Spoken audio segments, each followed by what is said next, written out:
33-year-old Louis Anacortes sat on a freshly finished and washed marine teak and iron bench overlooking Riffy Lake.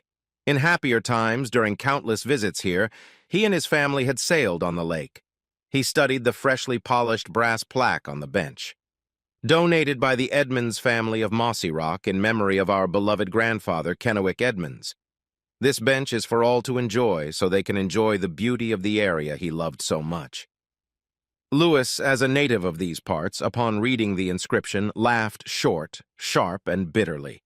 He knew why old Kennewick loved the area, and in particular this lookout where a bench had been strategically placed in his honor. From this spot, Kennewick often rested and gazed longingly at the crystal blue water that flooded his childhood home decades ago when Tacoma City Light built the Mossy Rock Dam to generate electricity for the city. Louis knew the town of Riffa was out there somewhere, but it lay 60 feet below the shimmering surface of the lake, which now reflected a gorgeous blue sky and jagged clouds. A variety of native pines grow beneath the forest canopy surrounding the lake.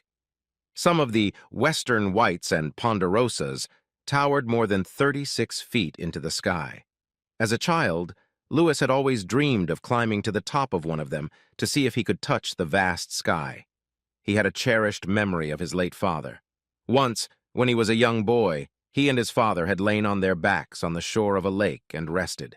Their antique bamboo fishing rods by H.L. Leonard were leaned against a tree.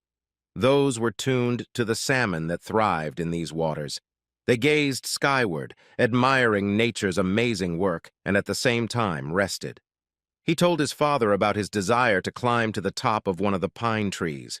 His father was silent for several minutes and did not even pay attention to Louis's statement. Just when Louis thought his father must have let his words pass his ears, he began humming a line from Jimi Hendrix's song, Purple Haze. Forgive me while I kiss the sky. His father was a terrible singer. He couldn't get the melody out even to save his own life, but it never stopped him from singing. When his father's voice would repeat that line, the teenage Louis would look around embarrassed, praying that no one would witness his singing.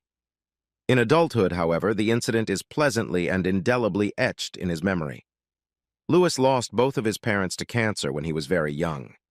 This fact, as well as his understanding of genetics, was one of the reasons this encounter happened. Life is too short. Louis's attention was now drawn to the lake itself. Nearly 23 miles long, it was so deep that no light could shine through the darkness that enveloped the once vibrant, close-knit community of Riff. The darkness hid all evidence that it had ever existed, because it would never again be seen in the light. Louis thought it an apt metaphor for his marriage. To any passerby unfamiliar with the nightmare in which Louis had recently lived, it might have appeared to be serenely absorbing the secluded beauty of the warm fall weather that occasionally visited the Pacific Northwest. Locals still refer to this phenomenon, despite its current political incorrectness, as Indian summer. Indian summer. When it comes, there is no finer time or place on earth. It almost makes 9 long months of dreary rain seem bearable. Although outwardly Louis looked calm, inside he was seething. He had to endure this nightmare alone. He was an only child, and he didn't have many friends outside of the fire station. None of the guys at the station could talk to Louis about his problems because, unlike how they are portrayed on TV, firefighters don't spend all their free time talking about their fears and emotions, sharing intimate moments with their fellow firefighters. No one dares to show weakness in front of others for fear they will lose trust in them. Their lives depend on each other, and even a moment's hesitation, caused by the uncertainty that they could trust someone to do the right thing in extreme circumstances, could prove fatal. No, in this, Louis was utterly alone. He had purposely arrived early because, truth be told, he was counting on the healing power of his favorite lake and the magical natural oil of nature to help him survive this meeting his soon-to-be ex-wife had requested. She actually requested it, and his lawyer said it would be in his best interest to grant the request. It would look good in family court, his lawyer admonished him. In addition, his lawyer was becoming increasingly frustrated with Blaine's constant obstruction to delay the inevitable. Louis couldn't understand why Blaine kept insisting that their marriage could survive her insanity. She wants her attorney to demand mandatory counseling. It doesn't matter to her that in the state of Washington, a family court judge can't schedule it. Both attorneys tried until they were blue in the face to talk to Blaine, but to no avail. Lewis felt that Blaine definitely needed some kind of therapy, but that was no longer his concern. "Oh well," he sighed, thinking to himself, "it's going to end today anyway." Blaine could have demanded an appointment, but Lewis insisted on the spot. He knew that the summer crowds would already be a distant memory, so the place would likely be given to them alone. This meeting would not go the way Blaine expected. He cast a brief glance at his watch. She should arrive in a few minutes, but he knew he actually had plenty of time. For one thing, Blaine would have to drive Highway 12 a considerable distance, something she couldn't stand. She'd never been on time for anything, including their wedding. For that one, she was an hour late. He let out the same cynical chuckle when the quick memory of that came to him. Thought he'd rather have left the church after being 20 minutes late, as his best man had jokingly suggested over 13 years ago, but quickly dismissed the thought. The truth was that the first 12.5 years of his marriage to Blaine had been a perfect dream. Lewis loved his two daughters, Rainier and Lacey, more than life. Rain, as she was called, was a daddy's girl to the core. She was already in school and preparing to become a firefighter, just like her idolized father. Lacey, on the other hand, was his wife's mini-me. For Lewis, this proved to be just one of many complications. Family courts don't like to separate children. That and the fact that in Washington state, family law does not set an age for a child under 18 to choose which parent to live with in a divorce. However, according to the attorney, not all is lost. Despite the complexity, Washington divorce and child custody law allows a husband and wife to jointly submit a child care plan to the court. If the judge finds that the plan is detailed, complete, and financially fair for the children, he or she will usually sign it without modification. The trick, his lawyer told him, was to get the wife to agree to a very difficult proposal that Lewis wanted his wife to accept. Lewis was a realist. Even before the lawyer confirmed it to him, he realized that his job as a firefighter with the Riverside Fire Department, known as RFA, would almost certainly not allow him to get primary custody of his daughters. The dangerous nature of the job and the shift work schedule were almost insurmountable obstacles to considering custody. It took time and money, a lot of money, to devise the plan he had set in motion. He closed his eyes and mentally went back to that horrible day a few months ago when his nightmarish existence began. He had no way of deciding if his current life was an episode of The Twilight Zone or the movie Groundhog Day. His reality is both surreal and horrifyingly repetitive. "Lewis, honey, can we talk in the living room? Please." He had just completed his pleasant nightly ritual of putting the girls to bed in their shared bedroom when he heard her voice. Although he needed sleep because his next 24-hour shift was starting tomorrow morning, he couldn't wait to talk to his wife. He hoped Blaine wanted to continue discussing their shared desire to buy their own house. The four of them were living in a rented 3-bedroom apartment and really wanted to buy their own home permanently now that their careers were secured. Both agreed that it is much better to raise their daughters in their own home. It's more permanent. On his way to the living room, he stopped by the kitchen and grabbed a bottle of water from the refrigerator. He lowered himself onto the worn couch they'd inherited from his parents and turned to Blaine, swinging his right leg over his left so that he was facing her. For a moment, he ruffled Blaine's loose blonde hair that always covered her ear, then tucked it gently behind her ear flap and dropped his hand to her shoulder. "What's up, sweetheart?" He didn't remember much after that. His memories of their conversation were mostly fragmentary, soul-piercing stabs to the heart in a kaleidoscope of shock, disbelief, and anger. His reaction, however, was crystal clear. Months later, he was still confused by how shockingly weak and emotional his reaction was. He had cried, really cried in front of her. It was so pathetic that he could feel the pity on Blaine's part. Stumbling, he walked out of the house and walked away from the source of his torment. One good thing about being a firefighter was that there was always a spare bunk to sleep on. No one ever questioned his constant presence. Everyone knew the divorce statistics on the job. After a few days, he was able to piece together what his wife had told him. She didn't ask permission, just told him what she was going to do. When he finally got home, he was going to beg his wife not to destroy their family. was going to beg her to go to counseling with him to see how their marriage could be saved. But no sooner had he started than he was immediately ambushed by his loving and innocent daughters. Blaine had promised him that they would come to meet him at her parents' house. He turned and looked at his wife standing there with a sly, victorious grin on her face. The love he had once felt for her was long gone. It had now been replaced by a burning hatred. He glared at Blaine, his normally calm face contorted with a rage bordering on murder. For a moment, her look of superiority wiped away and was replaced by fear.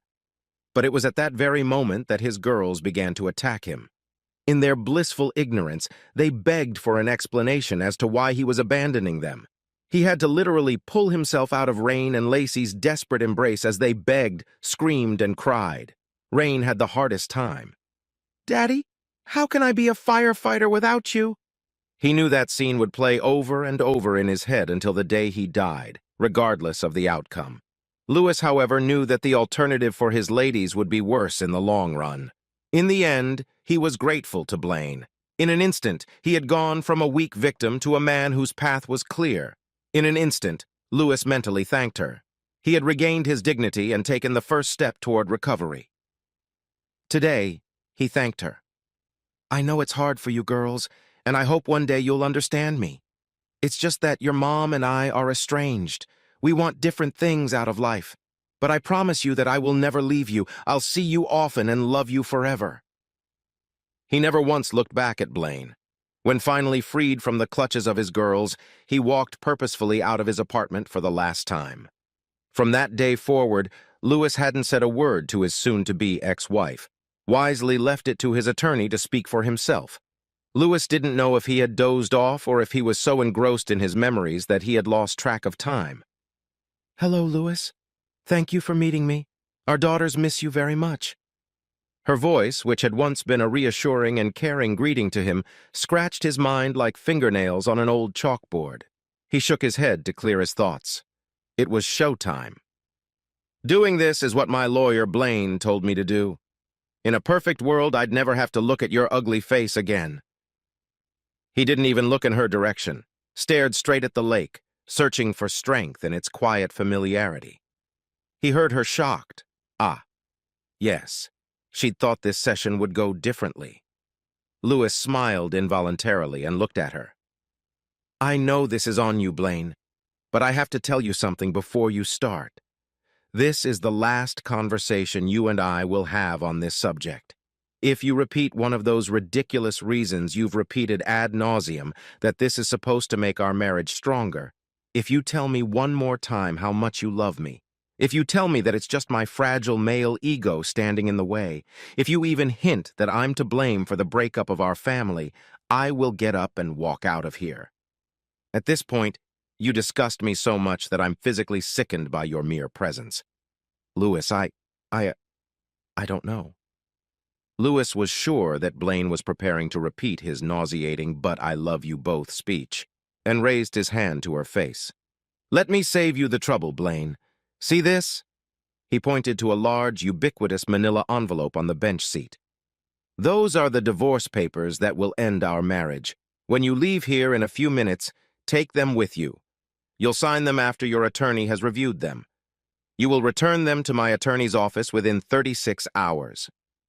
He turned away from her to admire the breathtaking view once more, then continued. "Your attorney will confirm that everything here meets the state's requirements for a parenting plan. But I don't want a cheating wife, so we'll both end up getting a divorce. Now pay attention because this is important." Lewis sighed in frustration, even though deep down he knew Blaine would make things even more complicated than they needed to be. "The parenting plan is what the family court pays the most attention to. What I'm proposing is fair. We don't have a lot of savings, so the rest will be split in half. You'll have custody of the girls." "What? You're not going to fight me on this?" Blaine snorted. "Of course not. The girls need a mother, and despite actually being a shitty wife, you've been a decent mother, so no. And you'll keep the apartment so the girls don't have to change schools or find new girlfriends. I will pay half of the housing costs and pay more than the minimum required child support. I will also have plenty of visits with my girls. It's all spelled out here." At that moment, A myriad of emotions ran through Blaine's mind. She was surprised, delighted, and disappointed all at the same time. She had counted on Louis's love for his daughters to keep him home and keep their marriage intact. It was at this point that Blaine began to realize exactly what she had lost and began to cry in earnest. "Look, Blaine, the reality is that with my work schedule and the risk from my job, I know I don't stand a chance of getting custody of the girls. Even if you had sex with the entire Seahawks soccer team on the 50-yard line at halftime of a playoff game, it wouldn't change the fact. But Louis, can't we—" "Don't interrupt, Blaine. We're just getting to the point. You should pay very, very close attention to the next part." He squinted at her impatiently, pulled a thick letter-sized envelope from his pocket and handed it to her.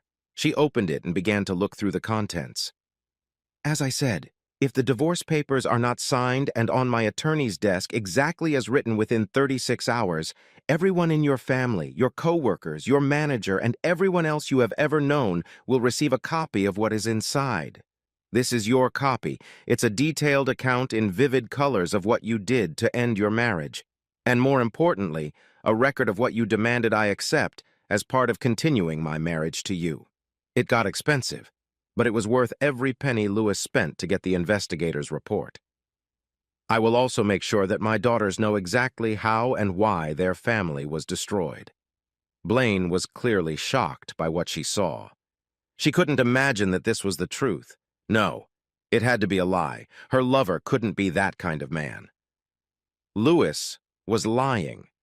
Louis honestly wasn't sure he had the courage to go through with it, as it would hurt his girls too much. But on the other hand, he didn't think he would have to resort to this nuclear option. Besides, it could land him in jail and out of work. He was also really counting on the fact that her lover would turn out to be who Louis thought he was. And most importantly, Blaine is as servile and gullible as this asshole seems to think she is. The important thing here, Blaine, is that they have to be signed exactly as I suggest. If your lawyer calls mine and says, "my client and I," or if he changes a single comma, period, or semicolon, the gloves will come off and your whole world will know what a piece of shit you are. Blaine, shaken to the core, continued to leaf through the investigator's report. She could only continue to spout nonsensical noises, sniffling and crying throughout Louis's monologue, just shaking her head in disbelief. It wasn't supposed to happen this way. Why can't Louis understand? "Of course I'm offering a quid pro quo arrangement, so here's what I'm willing to do in exchange for your cooperation. I promise I will never speak ill of you or blame you for the breakup of our family in the eyes of my daughters. I'll even be civil to your boyfriend if we end up together at one of the girls' birthday parties. Hell, I'll even shake his slimy hand if I have to. In every sense, I will act polite and civilized, as if we just decided to part ways amicably. I will do the same with every one of your family and friends. I'll even babysit if you and the Slytherin want to go somewhere last minute for the weekend. In short, I'll be the best ex-husband for any cheating wife." "Thanks, Louis, but this is all so unnecessary. Stop, Blaine. Don't you ever mention that piece of shit's name in my presence. Louis, he's a good guy. He's not—" "No, Blaine, he's not. He's—" "Shit, let's cut to the chase. Whose idea was it to tell me about your relationship?" "His, Louis. He said it's not nice to deceive a good man like you." Louis laughed caustically, interrupting Blaine. "Bullshit, Blaine.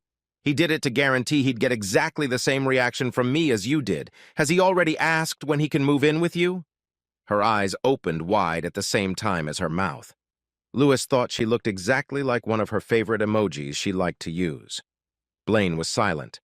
She stared at her hands, which she clenched fiercely.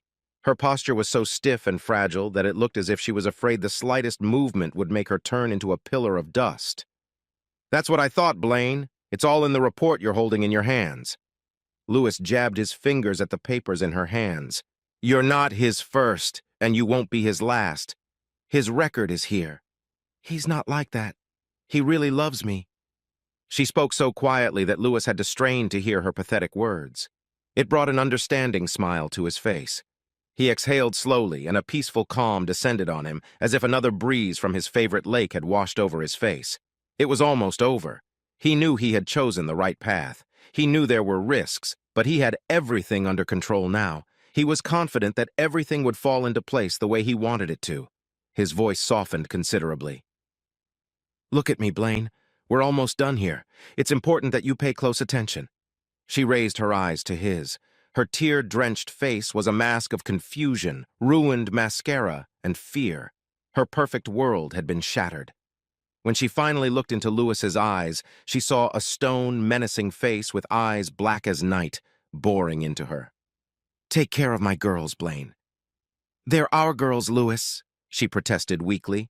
Her shyness made it sound more like a question. "No, Blaine, they're not. They're my girls. You betrayed them and threw them away, like you did me, because you're weak and can't keep your legs together. I need you to take care of them for me, just for a couple years." "What are you talking about?" You could almost smell her fear. "I'll never give them up. You already have, you just don't realize it yet. Anyway, your boyfriend will take care of it." He meant what he said. "Has he used that phrase with you yet?" "Baby, just take some of this. It will make our sex so much better. Our lovemaking will be so intense you can't imagine. All your nerve endings will be on fire. Here, just wash it down with a little of this." She looked at her hands again, bashfully. "Soon he'll be sharing you with his friends." "Come on, baby. Justin's such a nice guy. Don't you want to see what it's like to be loved by more than one man at a time just once?" Blaine shook her head slowly, looking into the void, muttering, "He wouldn't do that to me. He loves me." "Fuck you, Blaine. In a few months that jerk will be hitting on you at his favorite bars." Lewis was on fire. "But the good news is that I have a couple more years before I finish the courses required for a bachelor's degree in fire science. After that, I'll be able to apply for the fire marshal position when Frank retires. Then I will have almost no mandatory hours. That should be about the time you start to crash and burn. That's when I'll sue for full custody. By then, you'll probably be so stoned you won't care." "You're wrong. He's not like that at all. Please, Lewis, I really love you. I love our family. Why can't you see—" "No, you don't see it," Lewis roared at her. "You never have. Honestly, I don't think you're capable of loving anyone but yourself. I was just blinded by my love for who I thought you were. I was just a convenient prop for you. The girls just cemented your power over me. When your asshole boyfriend showed up with his magic tool, you played right into his hands. You threw your family away like yesterday's sour milk. Maybe we can start over?" she tearfully suggested. "No, Blaine, we can't. There's nothing left to start over. Besides, you won't give up on him because then your failure as a wife, mother, and human being will be on display for all to see. No, you will continue to pretend that you and the asshole are happy and in love. You are deliberately going down the path of self-destruction because you have no choice. Because if you did have a choice, deep down you'd have to admit to yourself what an asshole you are. If you dared to self-evaluate, you wouldn't be able to live with what you discovered. Now you have no choice but to live with who you are for the rest of your miserable life. But if I'm wrong, and you both actually love each other, I'm sure it won't be long before your magical businessman starts insinuating that you're being hampered by the need to babysit. He'll probably start with, "Why don't we just let Lewis take them more often?" Something like that. You won't argue with him because you don't want to give up the fantasy sex. That's the same thing you told me when you said I'd have to share you with that parasite. If he finally threatens to leave you after proposing, coaxing, and finally promising he'll leave if you don't give the girls to me, well, then, you'll be back to square one, won't you? He smiled at her confusion. Either way, I win and you lose. It's only a matter of time, and I'm a patient guy. Lewis looked out over the azure surface of the lake again. For a moment, the breeze died down. The water was like glass in a closet door. It was time to leave. He vowed to himself that he would come back here often with his daughters. His girls loved it here, but it wasn't enough. He wanted them to love this place as much as he did. He stood up, but not because he was done with her, but because there was so much adrenaline in his body that his central nervous system wouldn't let him stay still any longer. He needed to discuss one last essential detail with her. Lewis stepped awkwardly around the bench. He placed his hands on the smooth, varnished teak on either side of Blaine's shoulders and gripped it tightly. He slowly leaned over to whisper in her ear. In a quiet voice full of gloating, he said with quiet fury, Tell your shitty boy that if I get even a hint or even a mere suggestion that he is behaving inappropriately with my daughters, I will kill him. And it doesn't matter what it is. Drugs, sexual innuendo, simple peeping at them in their nightgowns. I'm gonna kill him. Tell him he won't have to sneak around or look over his shoulder looking for me, because I'll come at him head on. I want him to realize in his last moment that I'm the one who ended his miserable fucking existence on this earth. The same goes for you, Blaine. His voice began to shake, his throat sore from the strain. The pressure of his grip intensified as adrenaline kicked in with every word he spat out at her. You tell him this, Blaine! At the last word, there was a loud crack as the hard wood gave in to Lewis's death grip. Blaine flinched sharply. Lewis looked down curiously at the shattered piece of lattice. It must have been dry rot. For her part, Blaine didn't look at him. She wouldn't stop sobbing and whimpering. Her body shook as if she was suffering from hypothermia. Remember, Blaine, 36 hours, not 37, and now I'm leaving. He looked at his hands. His nails were broken, his hands bloody and strewn with splinters. That's strange. That didn't hurt at all. For a moment, he stared at Blaine in silence. All he saw was the empty shell of something that had once been human. He cast one last glance at his surroundings, took a deep breath of clean mountain air, then turned and walked away.